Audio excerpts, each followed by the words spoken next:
Today, I'm very excited to have my guest, Shoshana Chaim, who is a recent best-selling author. She's a former kindergarten teacher and physical education teacher, I like the combination, who turned wellness expert. And she now concentrates on helping families make healthy lifestyle choices. She also teaches children's yoga and hosts the Plant Trainers podcast. She lives in Toronto with her husband and 2 children. Welcome, Shoshana. Thank you, Elizabeth. Thank you so much for having me. Tell me about your book. I love the story. I'm a peaceful goldfish. So tell me about the story. Thank you. Yes. So here it is. If you're watching, I'm a Peaceful Goldfish. I'm a Peaceful Goldfish is a book that I wrote for my son to be able to take deep breaths, connect his mind and his body, because he was having a hard time one day in particular after school, but it was coming up a lot. And his breathing was shallow. It was like hyperventilation. He wasn't connecting with me. He wasn't connecting with his body. He wasn't able to calm down. And it was just long fights with himself, right? Like flailing on the bed. And I couldn't teach him to take the deep breaths that I had learned to do. Coming out of that situation with my husband, having PTSD, some mental health issues, mindfulness, meditation, breathing became really important for me and a really big tool for me. And kids don't always listen to their mothers. So trying to teach your own child something in the moment when they're already frustrated just doesn't work. And having been a kindergarten teacher, I was still at the time, I was like, where's the book? Right? We're going on a field trip. Let's read a book. We're going to eat plants now. Let's read a book. But here we are, like trying to breathe and calm down. There was no book to teach them how to do that. So I said, well, it's not in the library. It's not on my shelf. It's not on the internet. I better write it. So I wrote that book in order to give kids an opportunity to practice taking those deep breaths in the moment before they're frustrated, before they're sad, before they're upset. I wanted every child in the whole world to be able to see themselves in that book in some way or another, so that they can have some connection with it, so that when they're in that mood, either their brain somehow reminds them, or an adult can have lots of cues to be able to remind them to take a deep breath, like some of the characters in I Am a Peaceful Goldfish. I love that, because I feel anxiety is so widespread right now for so many reasons. Obviously, COVID. There's 6 million children diagnosed with depression and anxiety right now. I mean, that is just, to me, if you are already, it should be your happiest years. And if you're already starting with your brain chemistry in this state, it's not going to get easier unless you have the tools to get out of that. And I will tell you, in all my years working with children, 90 to 95% of the kids I worked with are shallow breathers, because they are always on that state of high alert. What's danger's going to come next, and that's their nervous system's just like that. And so that breathing component, I have always been a proponent, and I always teach my kids, and I love how you do that before you get in that situation. And I do that with my son, who he has some challenges, and it makes his stress level go up because of the challenges. And he knows now, like, he breathes, and we have curbed. I mean, we used to have a lot of trouble in school and a lot of, we call it the flipping the lid. He would really get upset to where he would lose the capacity to, like your son, right? The capacity to calm himself down, because once you elevate to that state, it is very hard to come down. It's just time and exhaustion usually, until the fight or flight system says, we're done. Yeah. So if you can cut it off when you're still here, you might stay here a little while, but then once you go there, it's really hard to get down. So, and that's the point of it, right? So the kids in the book, the things go wrong. The ice cream falls on the floor, the pencil breaks, the book tears, the tail falls off of the toy, right? The things that make the kids at first, kind of flip their lid, as you said. And my daughter's done some work with flipping lid too. So then, then they catch the eye of the goldfish. That's just so peaceful in in the goldfish bowl, right? Like just like they're floating and they're like, can't I be like that instead of how I am now? So they act it out. So they take their slow, big breath in and then they let it out to blow the bubbles. And then they catch the eye of the elephant where the tail fell off. So she has an idea too. So they take a deep breath in, and when they breathe out, they're trumpeting like an elephant. So it's child-led, it's imagination, it's not instructive, it's cooperative. And what I really hope for all the parents and educators who read this book with their children is that they figure out which page the child identifies with the most. If it's the elephant, if it's the pinwheel, if it's the bells, if it's the dragon. And then you say, let's breathe like the dragon. Let's breathe like the pinwheel, because kids are not just auditory, but they're visual, they're kinesthetic. So maybe the elephant works for them because they can do the trunk, or maybe they picture like all the colors on the pinwheel. We need to give, and it's not just my book, but it's what else can we find in a child's environment that makes them feel calm, that we can then help them to connect to when we see that they're starting to bubble up a little bit, because they're not just going to think about it the way we think about things. And sometimes we don't even think about things the way we should too. So I wanted to create more learning opportunities for different kind of learners within like a 20-page book. But I love that because they could have the visualization with the thought of this is what I need to do in that moment, which is so powerful, so they can connect to whatever character.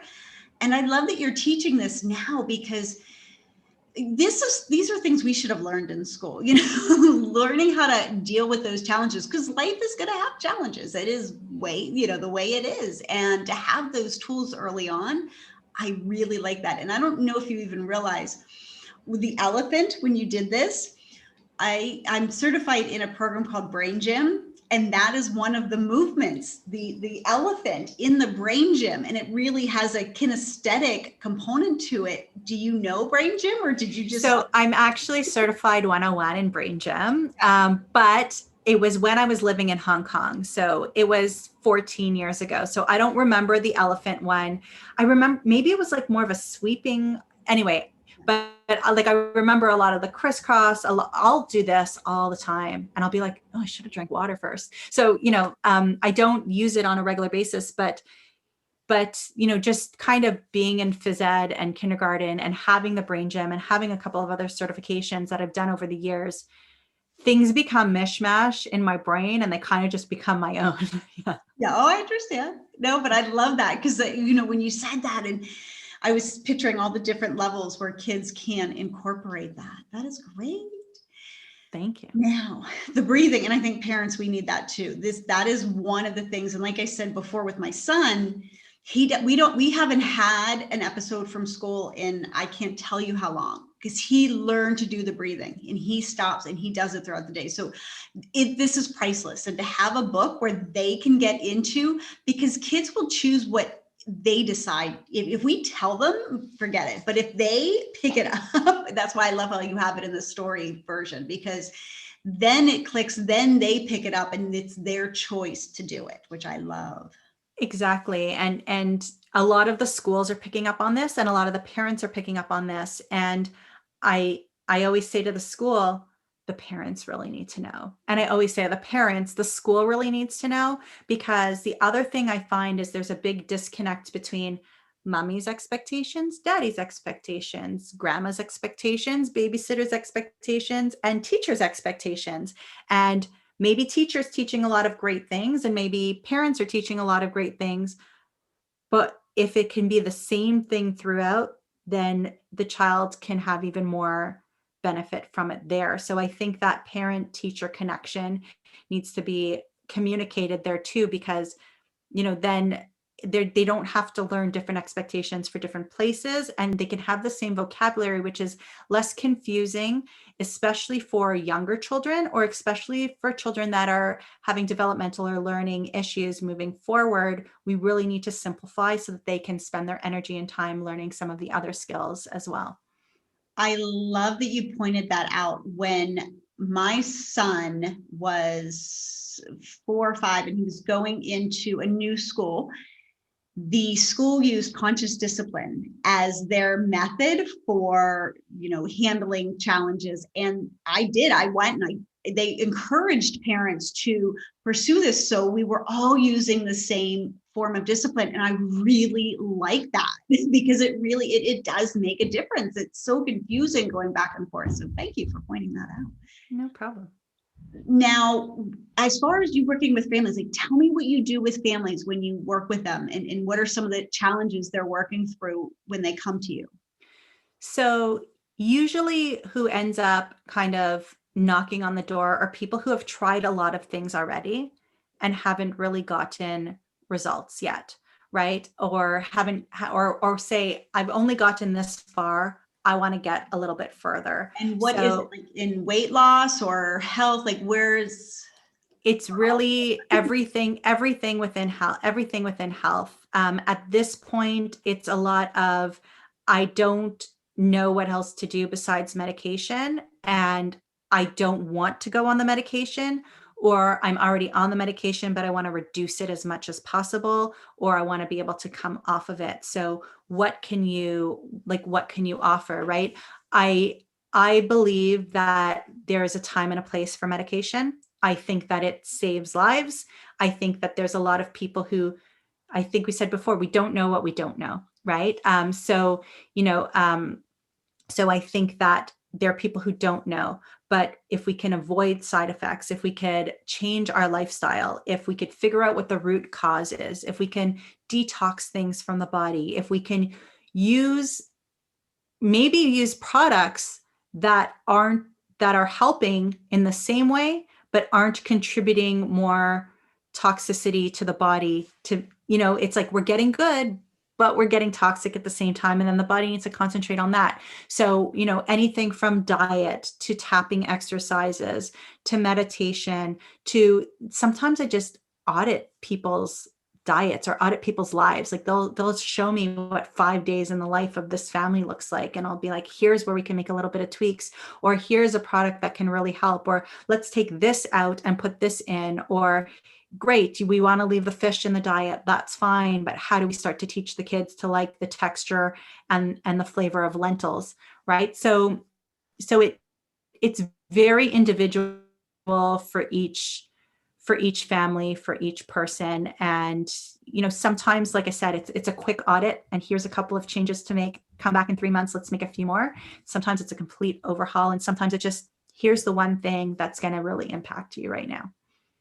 I like that because I like that personal touch. I feel a lot of us need that because, information's out there, but we need people to help us through that. And I think having that connection of someone who can guide us through changes is invaluable. One of the things I love is, that I'm working on, and I know a lot of us are working on, trying to change our lifestyle to make it healthier, whether it's decreasing stress, eating better, exercising. And I've noticed it's hard to make sometimes that shift. A lot of us, we need really strong motivation to make healthier changes.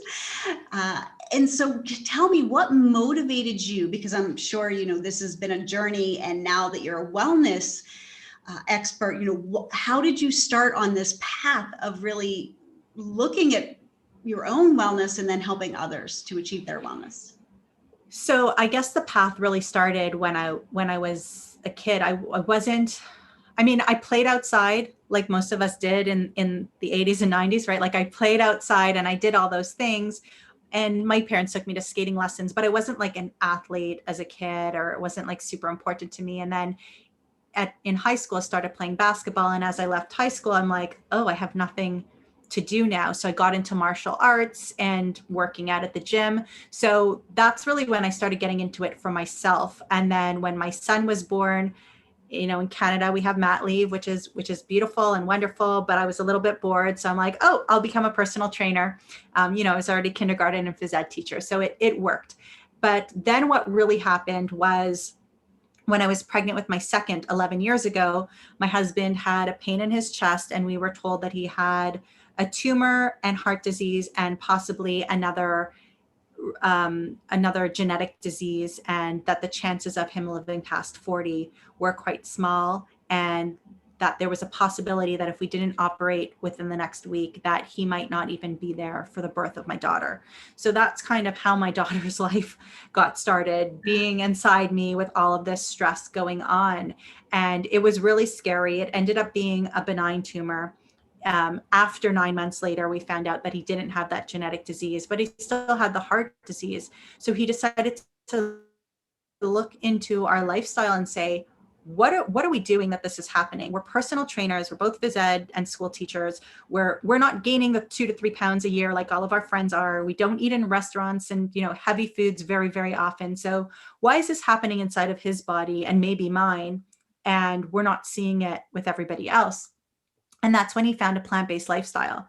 So within 1 year of becoming plant-based, his tumor shrunk on its own with no medication, no operation, no nothing.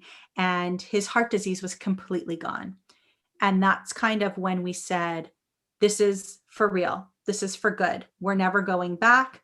We will make sure that the research is always supporting, but the research is supporting it, and our bodies are being supported by it, and we can't deny that.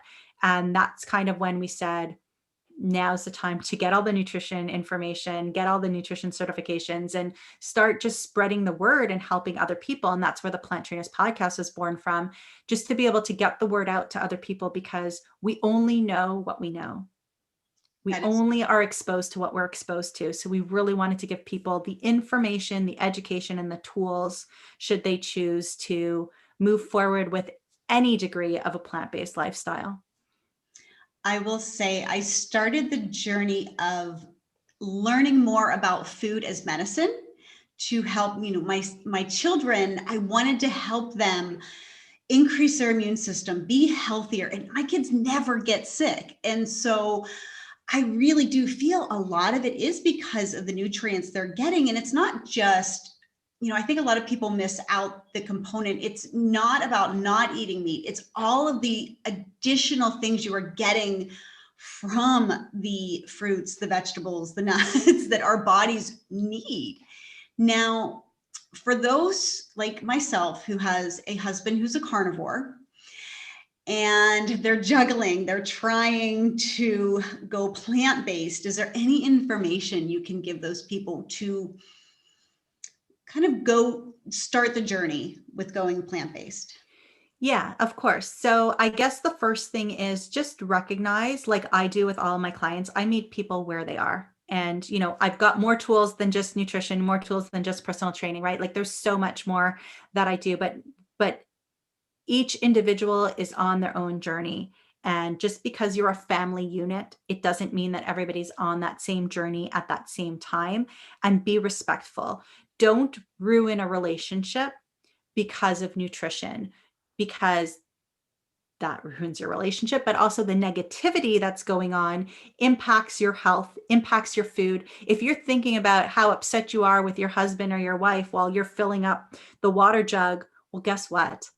They're going to drink that negativity. Like we don't want that. So that's A is just let go of the ego, let go of the fact that you do know better, and just kind of let things be. But so I guess what I would do is I would see what works for the other person.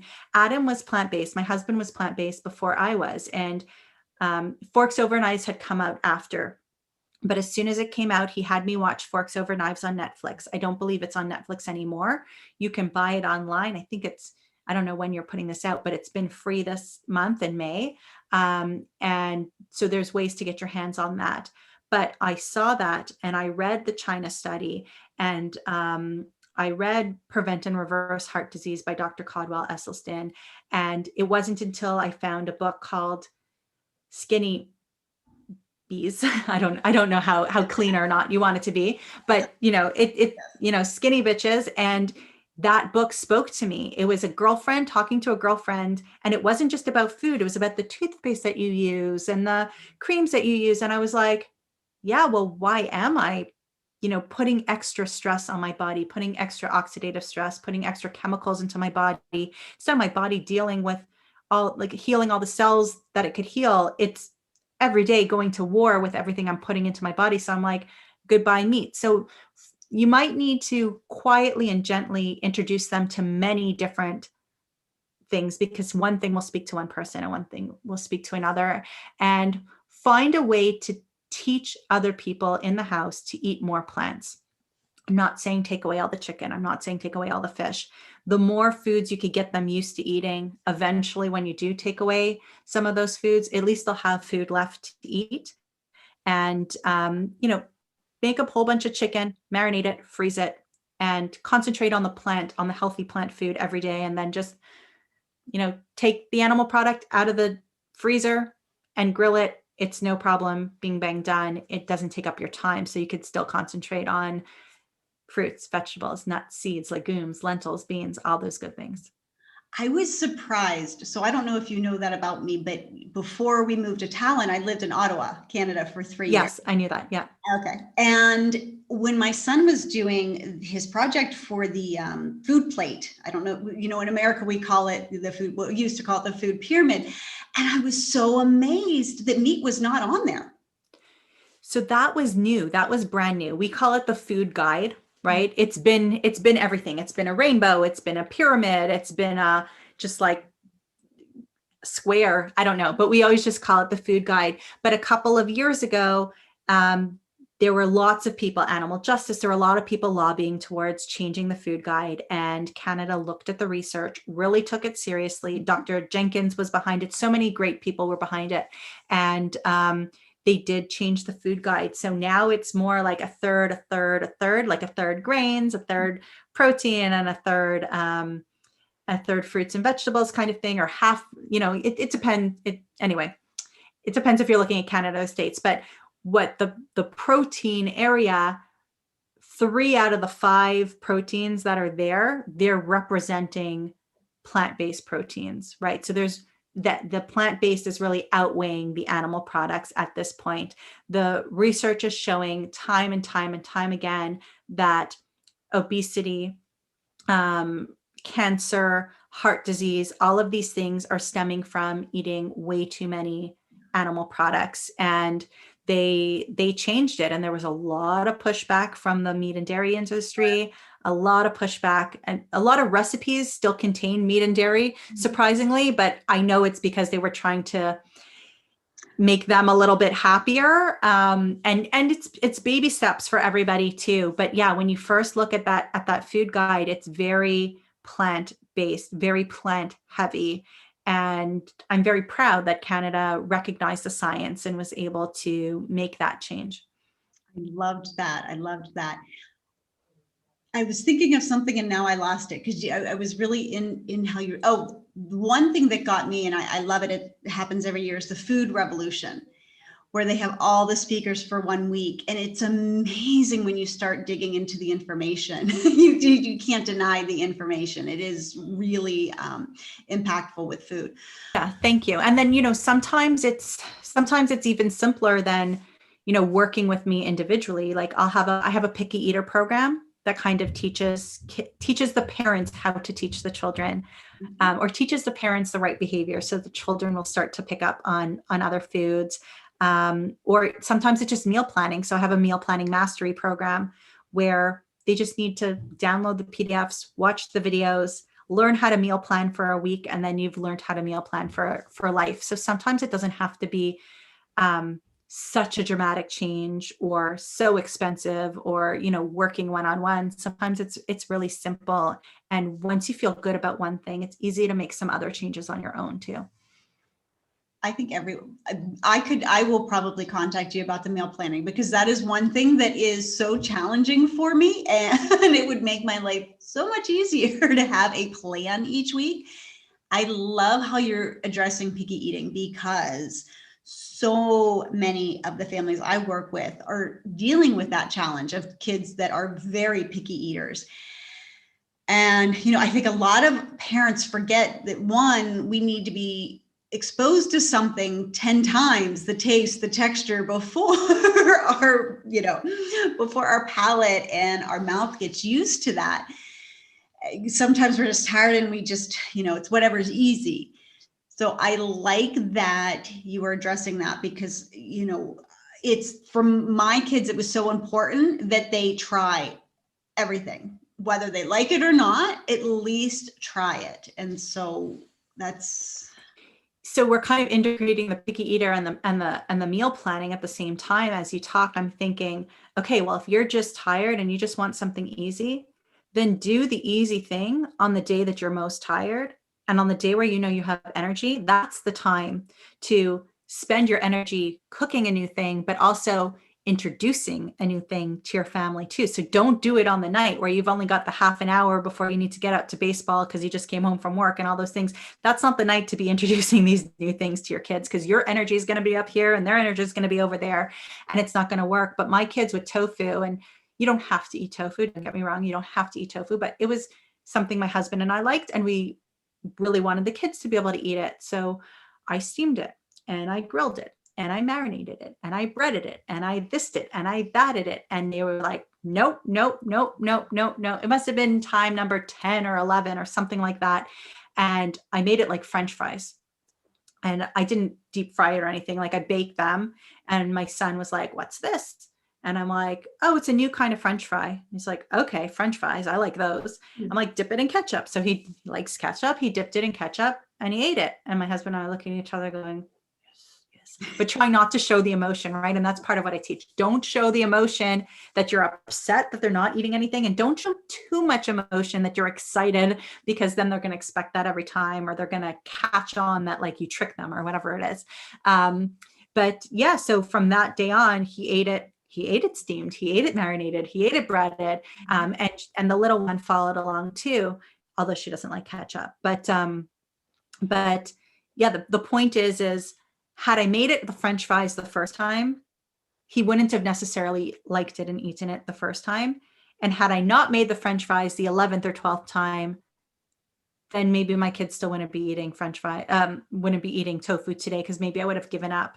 And it's a huge staple in our house now and makes life so much easier. Tofu is our easy night. okay, very nice. I still have to learn how to cook tofu. I've tried a couple times. That's my hurdle that I need to overcome, is how to prepare it correctly. Wow. So as far as, so you work with the nutrition, you work with really getting over, with the tapping. So I guess you use that to get over mental blocks, or how do you use the tapping? So sometimes people will Tapping, what it is. Okay, so tapping is, and I don't call it EFT. I was taught it by an EFT specialist to use it specifically for my clients within wellness. And then in good Shoshana fashion, I take everything I learn and I say, well, that's not perfect. Now it's perfect. And I kind of change it around a bit. So like in terms of my tapping for wellness, basically there are pressure points on the body that speak to your subconscious. And your subconscious hears the words that you're saying. So when you think or say words out loud or sentences out loud as you're tapping and waking up your subconscious, you can almost rewrite, reprogram, edit everything that's going on. How many times have you said, I know that especially when I was going through like my harder times with anxiety, depression, PTSD, how many times have you said, rationally, I know this isn't going to happen, but I can't turn my brain off from thinking that it is. Right. So that's what we're kind of doing. We're telling our brain to match up with the other side of the brain at the same time. So, some examples are, I had a client who couldn't get on airplanes, right? I couldn't get on airplanes and always anxious, always worried, thinking that she was saying goodbye to her dog forever, that she'd never see her husband again. And like palpitations and sweaty and all of that, and really unpleasant experience. Loved getting to where she was going, or being where she was, but hated the travel.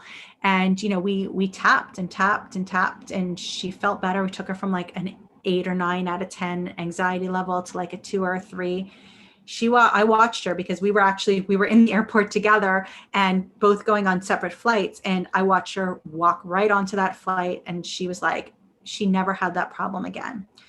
In the back of her mind, maybe, but the emotional attachment and the physical reaction, no, right? I don't take away your memories. I take away like it's almost like the anxiety that goes with it. Another woman just a couple of weeks ago knows what she needs to do to eat well, knows what she needs to do to exercise, but isn't bringing herself to do it. Has the best intentions every day, but just can't get over it. So what do? I ask her a series of very specific questions using her own vocabulary back to her about, what are you scared of? What are you scared of if you do it? What are you scared of if you don't do it? What do you want it to be like?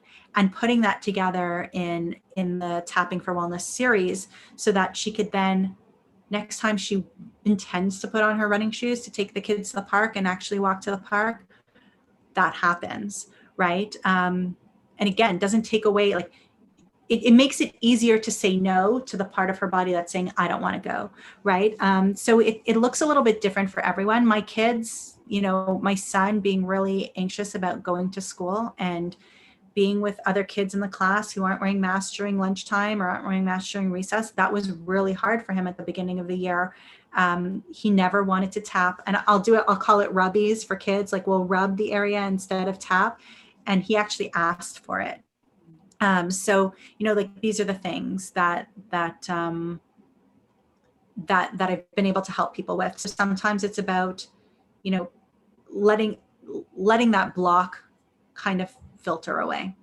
I love how you combine all of these different aspects. I use tapping for my kids, and when they're upset, especially before they go to bed, because I never like them taking those emotions with them into, their sleep.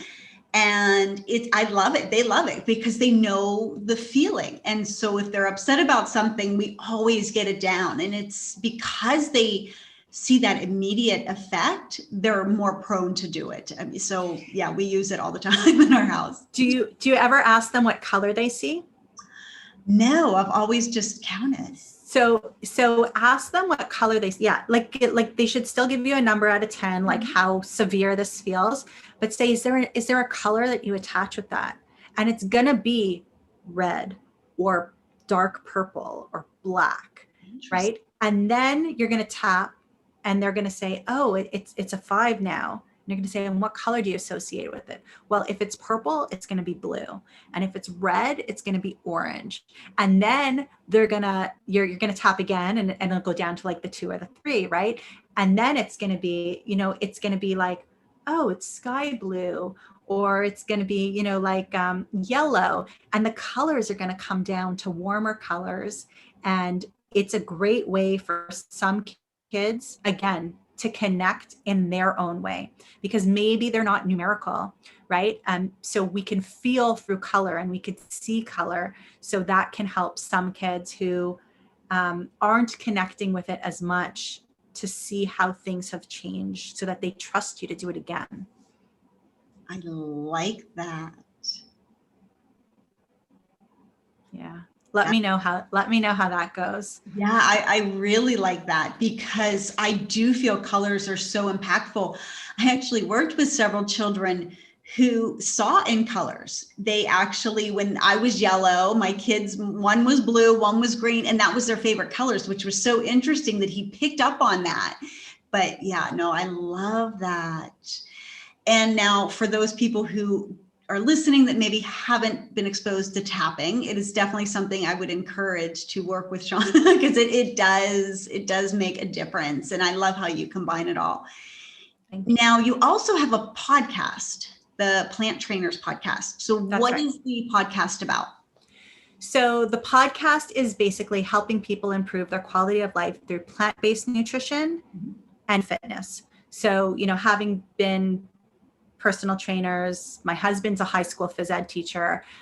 So, taking all of that knowledge and taking our plant-based knowledge, and what we do is on a weekly basis, we are either doing our own episode, but usually we are interviewing other plant-based experts for ways for you to improve your quality of life. The concentration really is plant-based. I'd say the second concentration is fitness. And then third is just, we'll talk about tapping, we'll talk about meditation, we'll introduce all of these like new cool things, or maybe we'll even have like a social media expert on who will talk about how to use your social media to help other people learn about plant-based, right? So it could be anything, but 95% of the time people are 100% plant-based or vegan. And they share their own plant-based journey on how they became plant-based, some of the hurdles that they had, some of the victories that they had. And then we kind of get into our regular topic. And we do try to bring it back to the family as much as possible. It is more concentrated on adult, but because Adam and we have a young family, it was always important for us to say, yeah, we might be talking about triathlon, but that triathlete is a parent too, right? Or is an aunt or an uncle or something. So, that's another area that we like to bring it back to as much as possible. And we've had on some of the greats. So if you've seen Forks Over Knives or Cowspiracy, What the Health, Game Changers, we've had so many of those wonderful, wonderful doctors, nutritionists, you name it, on to really make sure that we are providing the most accurate information possible. Wonderful. Well, one of the first projects I ever had moving overseas and trying to make a difference where I was, the grant and the project that I was doing was called Empowering Through Knowledge. And that is so important because when you know better, you do better. So thank you. I love that. Now, is there anything else? You're so dynamic in all of the different ways that you help families. Is there anything that we did not touch upon that? I'm happy to talk about redox for a couple of minutes if that works for you. Yeah, definitely. So redox is something that I discovered 3.5 years ago. And, when you're an expert in your field, hopefully you're a little bit humble knowing you don't know it all and you're not an expert in every area within your field, but you're also very confident that if you don't know it all to this extent, that you at least know about it. So when I first started helping people with plant-based diets, they were coming off of their insulin, they were coming off of anti-inflammatory medication, they were sleeping in their beds for the first time in years. They were getting amazing results, losing 60 pounds, getting amazing results. But I found that I was getting sick and I was getting sicker and I was getting sicker and I was getting exhausted and I couldn't get out of bed and the kids were late for school and I couldn't think, couldn't write, couldn't work, stopped taking clients. And my whole life had fallen apart in a year. And I was like, how am I here? I'm doing everything I'm asking my other clients to do, everything that I would ask somebody else to do in my situation, going to every naturopath, every chiropractor, every Chinese medicine doctor, and giving them a chance, and nothing was working. I was falling asleep at red lights while I was the driver, and it was just not good. And a friend of ours had said, I'm putting together a group of people that I really want to help, change the world with this new health technology. Will you come and see if this could be part of your business? And I was like, no. And then I'm like, maybe I should just go. Maybe I should just listen. And when I went and I listened and I learned about the cells and I learned about redox in a whole other way that I had never experienced it before, was never explained to me before, I had never come across in science before. I was just blown away that, our cells are these little sacks of salt water and they need to communicate amongst each other. And if they're dilapidated and dehydrated and don't have the proper intercellular fluid, it's like jumping on a trampoline. You're not going to get very far, right? You need them to be nice and firm to create communication, because communication creates healing, right? If you cut your finger and you're not getting the message, you're not going to heal very quickly, right? We take like 2 weeks to heal a cut. Our kids take like a week, right? Or a day, right? They're just done. So when I learned about redox, that was something that helped me through my inflammation, through my hormone, through my mental health. And then I said, well, what if it could help this client with her son's skin condition? What if it can help my father with his sugar condition? And when I just started seeing the results from just healing your cells, that was incredible. So many people, like I said, will come to me because I've tried everything else and nothing's worked. This is something that on its own, and especially with everything else that you're doing for healthy lifestyle, is really like things that need to be detoxed from the body and or cells that need to heal, that because of communication isn't getting done. So that's another big part in how a lot of people choose to receive help with me, is that, they say, well, if it's worked for so many other people and it's non-toxic, I have nothing to lose. Let's see what happens. And, that 3-4 month period is really that sweet spot of when they start getting results. And then they have the energy to do all the other things they know they should be doing, but just couldn't get to because our minds are just so bogged down. Yeah, I love that, because it is a bog down of all, whether it's the mental energy, or the physical, just detoxing. Wow, thank you. I know I have been learning more and more about redox, so I'm glad you were able to share that, because it is just, the stories, they speak for themselves. They really do. And everybody's body is individual, of course, but we all have the same cell makeup. So it doesn't matter if you're in Canada, in United States, in Estonia, it doesn't matter where your parents came from or how old you are, our bodies still function fundamentally the same way. So it's just wonderful to see what happens there. Well, thank you for all of those tools that are so beneficial. And I am such a proponent of wellness, because, well-being should be something that is a standard, not the outside of the norm. And having you be able to help families through that, I think, is so invaluable. So thank you so much. I'm so grateful. Thanks so much for having me. You're welcome. Thank you, Shoshana.